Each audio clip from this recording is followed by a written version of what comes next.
What's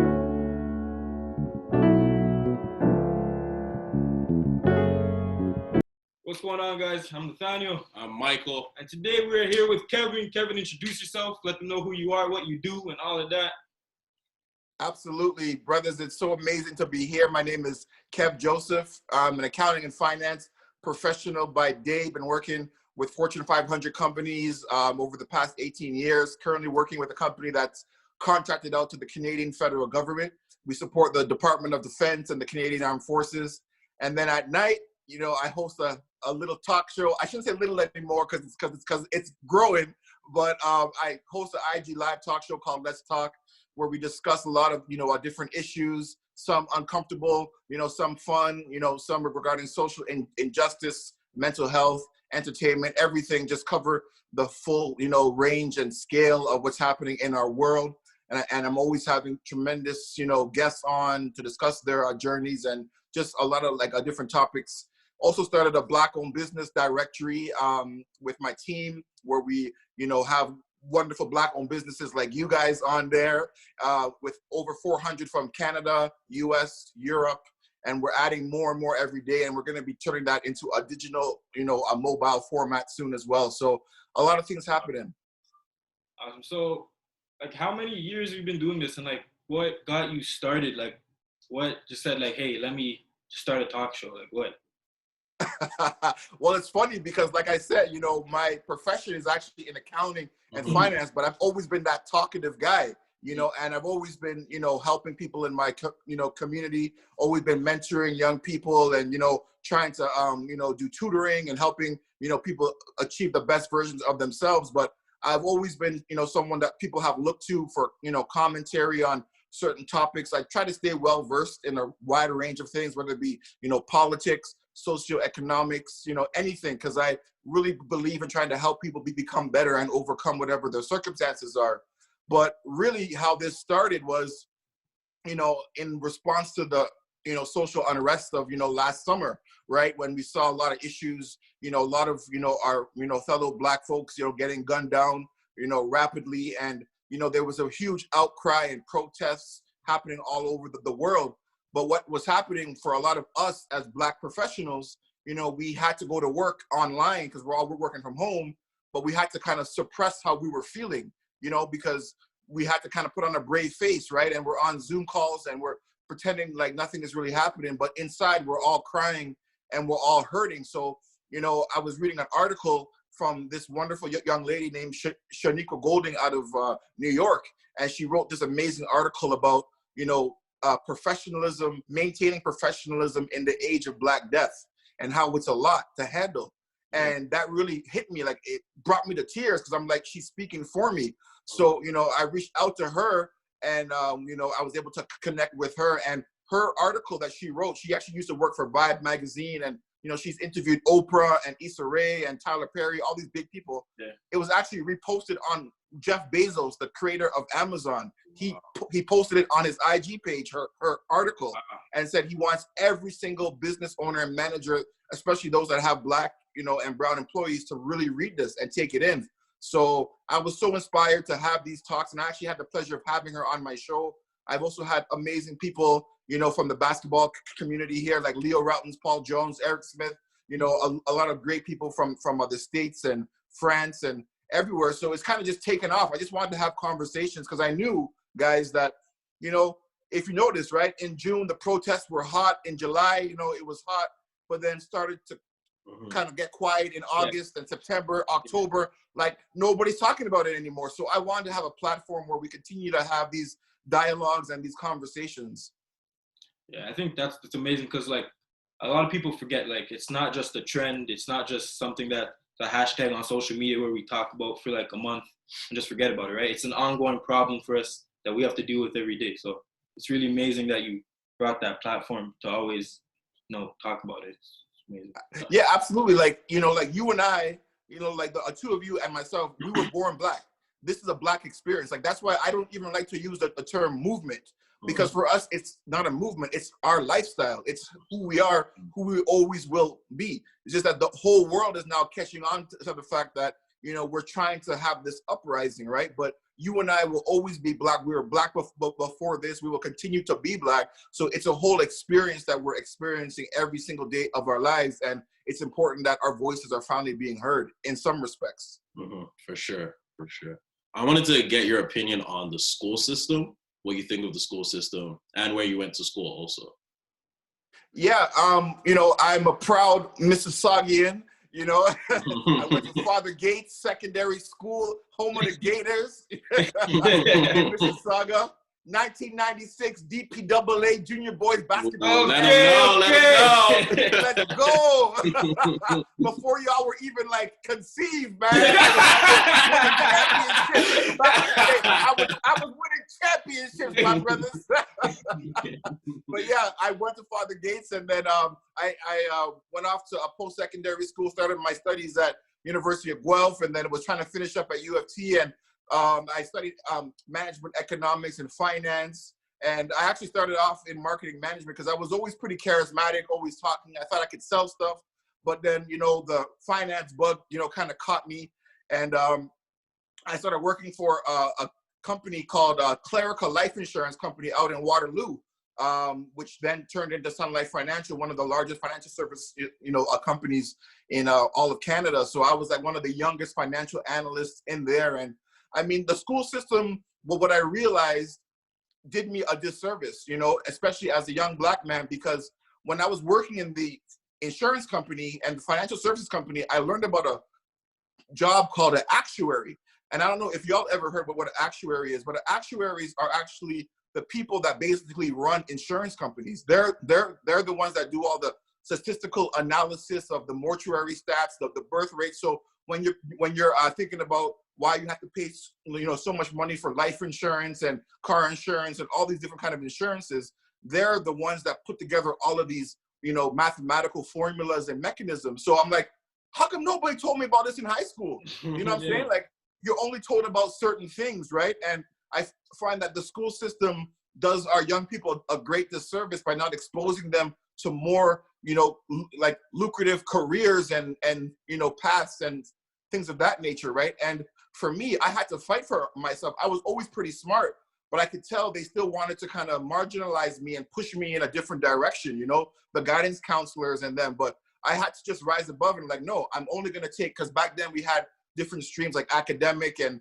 we had this thing, y'all too young to know, but we had a grade 13 back in my day. We had a grade 13. It was called OAC, where if you wanted to go to university, you had to take an OAC, like one extra year after grade 12, right? And then those particular marks went to your university application. So, they're like, you know what, maybe you should go the college stream or whatever. I said no. So I fought hard. I made sure I pulled up my marks. I studied hard. But, I find in general, the school system doesn't support, especially those that look like you and I, because, we're already stereotyped as being lazy, as not being hardworking. But a lot of people learn differently. And I find a lot of teachers don't take the time to kind of understand their students, and the curriculum doesn't even allow that, because the teachers mean well, but they're kind of,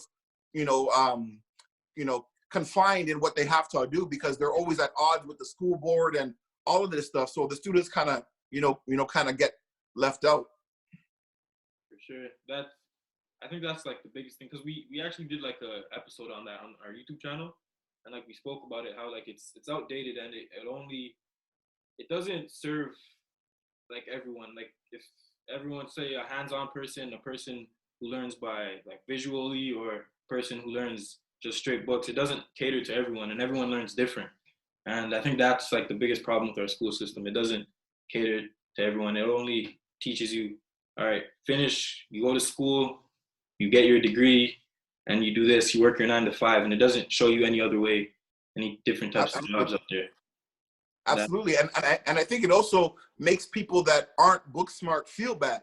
You know what I'm saying? Like, like if you're more handy and you're more hands-on, like they try to make you seem like you're dumb, or like you're not smart because you don't excel in math and science. Not everybody can excel in math and science, but our world is not made up of all just mathematicians and scientists. There's different jobs that people are doing like really, really well. Like you ask, your construction worker how much they make, and ask the boss of the construction worker how much they make, right? So there's different roles and you know, places and spaces for everybody in our world. So it's important that we have a variety, but that our students aren't shamed for not, you know, being maybe totally academically inclined, right? For sure, for sure. So with that, what advice would you give to the younger generation? Man, I wish I could go back in time. I wish I had a time machine where I can go back, one, so I can be in a Puff Daddy and Mace video. That's number one. I wish I had a time machine to go back so I can be dancing in my shiny suit. And, you know, to talk to the younger generation. I mean, look, I've always said this, and everybody that I tried to encourage as a young man, like you two amazing, like young brothers, is, you know, always be, one, your true and your authentic self. You know, there's too many times we try to copy what we think is cool, what we think is kind of trending, but all of us have a God-given gift that is unique, and that we all have been given an assignment on this earth. No matter what we all think about, you know, our reason for being here, my whole thought is that we were all intelligently created to solve some kind of problem or to give some kind of hope to this world or leave a legacy. So I encourage every young person to try to tap into their own uniqueness. Find out what you're good at. What is it that you're passionate about? Not what is cool, because maybe you like robotics and maybe it's not cool that your friends don't like robotics. Or maybe, you know, it's more than just entertainment and basketball. You know, because when we were coming up, that's all we saw was, you know, celebrities that, or people that were making it were either, you know, ballers or in entertainment. But you can be a doctor, you can be a lawyer, you can be a scientist, you can be a mechanic, you can be a construction worker, you can do anything you want. And that education is also the greatest equalizer. No matter what, you know, if you strive for excellence in education, nobody can take that away from you, no matter how much they try. That's just good to hear, because I'm sure a lot of people, like, especially like in our age group, they struggle with that, and it's amazing. Like, I'm sure they could take a lot out from that, and I just took a lot out from that. And it's just good hearing it from an older person who's like actually experienced it and went through it. So yeah, we appreciate that a lot. I'm sure a lot of people can learn from that.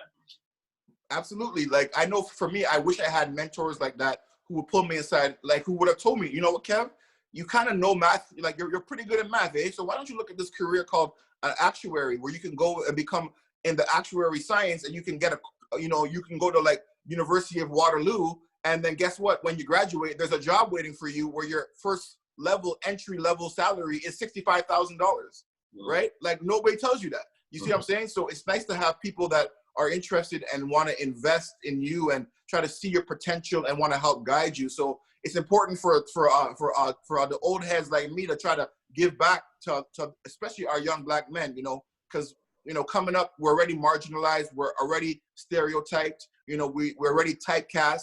I mean, if the three of us walk on the street right now with our mask on, we look scary. You know what I'm saying?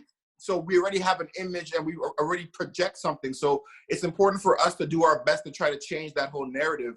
And it starts with our youth. I mean, like, we're all like in the Toronto area and we see it daily, you know, on the news, young Black men ruining their lives, you know, falling to gun violence or being the perpetrators of it. And I mean, I wish I could talk to all of them and show them a better way, because, you know, that's all that they know is this hustle, right? And what they see but before them is the struggle, and they don't see another way out. But there is a possibility to come out, you know, through a different channel. So I just want to help, you know, try to give everybody, you know, hope, you know. Mm-hmm. So what's your one goal this year that you want to achieve with the talk show? Like, whether it being like a person you want to have on your show or a message you want to get out there. Man, I got some. I'm working on. I can't really say some of it because it's in the works, but I got a few big guests coming on this year that y'all be like, whoa, Kev, that's you? That's you?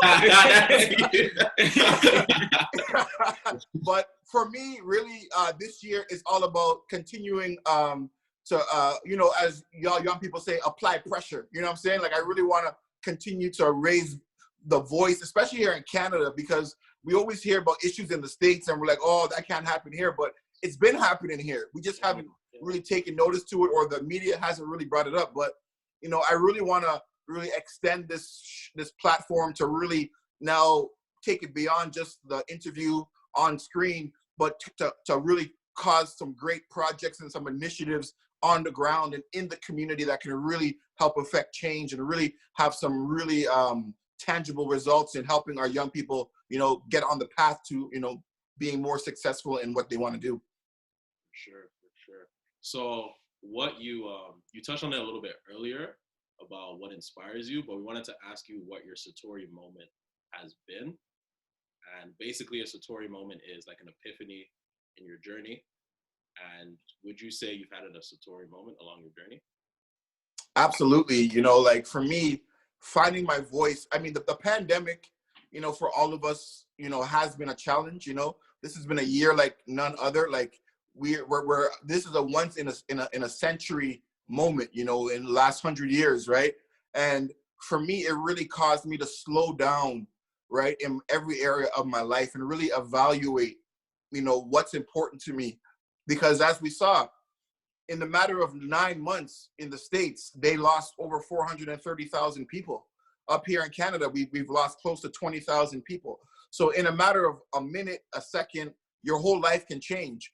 People get the virus. Next thing you know, they're not here anymore. Others have recovered, but aren't doing so well or have lost a job. So things happen so fast that it's forced me to realize that, what? I can't take things for granted. I can't take another second for granted. I can't take another moment. So I have to make sure that I'm living every single moment with the most amount of passion, energy, and to the fullest extent, not thinking, what, I'll just do it tomorrow, because tomorrow's not promised, right? We don't know. So it's important for me, this whole pandemic has been a wake-up call for me to say, you want to know what, Kev? Let's go after what you want to do. I would have never thought I would be doing this show. I thought I would just be continuing to do my accounting work and just, helping small businesses on the side and whatever. But this platform has helped me help people in a larger scale. And that's what I've always wanted to do. So it seems like, the framework and the foundation has always been there, but this pandemic has helped push me and propel me out to realize that, what, there's never going to be a good time to start to do something. So you might as well just start it. 100%. That's even same thing with us. The pandemic just kind of gave us that push to actually start. And a lot of people can say that. Pandemics helped them actually start their dreams and get that started. To wrap it up, we have like 2 questions we ask everyone. Sure. First question being, if you had to choose one spice to describe yourself. One spice. What would it be and why? One spice. Oh my goodness. Oh man, it gotta be curry, man. That's the right That's choice. a new one. That's a new one. Okay. You know what I'm saying? Because my background is Trinidadian. You know what I'm saying? So I gotta get that curry goat and that curry chicken. You know what I'm saying? Okay. I like it. And the second one is, give us your 3 music artists that you feel everybody should listen to. Woo! I know you have a great taste in music. Mm-hmm. Man, because y'all see my shows, right? I was vibing out. Listen, people don't understand, because back in my day, he was vilified a lot. But anything that Diddy has produced from the 90s until now, man, that guy's ridiculous. So obviously, my guy, Notorious B.I.G., that's my boy. Mace is my guy. And you know what? I'm going to throw a wild card in there, man. I tell you, people sleep on this guy, but he's been consistent for many, many years. Busta Rhymes, man. You can't mess with my man, Busta Rhymes, man. But that's more hip hop. But let me be real with y'all. I'm an R&B guy at heart. You know what I'm saying? Okay. I'm a lover man. You know what I'm saying? I'm a lover man. So I got Usher. Usher's my guy, man. Usher too. Anything but Usher, man. Okay. That's what I like to hear. Yeah. We just want to thank you for taking your time out of your day, coming doing this with us. Appreciate Absolutely. it. Sure, a lot of people could learn a lot just from this little segment here, and I've learned a lot. I've learned so much. Probably more than I have in school. More than you have in school? No, that's just a joke. But really appreciate it. Your infectious energy, man. It's amazing. I love it. Thank you so much. We'll leave your socials down in the description below. Appreciate it. And you know what? I love the fact that, you know, I can make y'all laugh a little bit because I be hitting with the corny old man jokes. You know what I'm saying? Yeah. No, we love it. But we'll hopefully have you here again and talk to you soon. Appreciate you guys. Thank you guys so much for having me. And listen, keep up the great work, man. And I want to really encourage you guys to keep pressing, to keep doing it. Listen, this is how worldwide brands started, you know? So don't ever give up. Don't ever lose heart. Don't worry about numbers. Don't worry about views. Just keep grinding. And I know I'm going to do my part to help continue to uplift you guys, because I believe in what you guys are doing. It's more than just a clothing brand. You guys are actually, you know, creating a whole experience. And even by doing this, it's taking things to another level. So I appreciate you guys very much. Thank Really you. appreciate Thank you it. so Thanks, much. Kev. All right, brothers.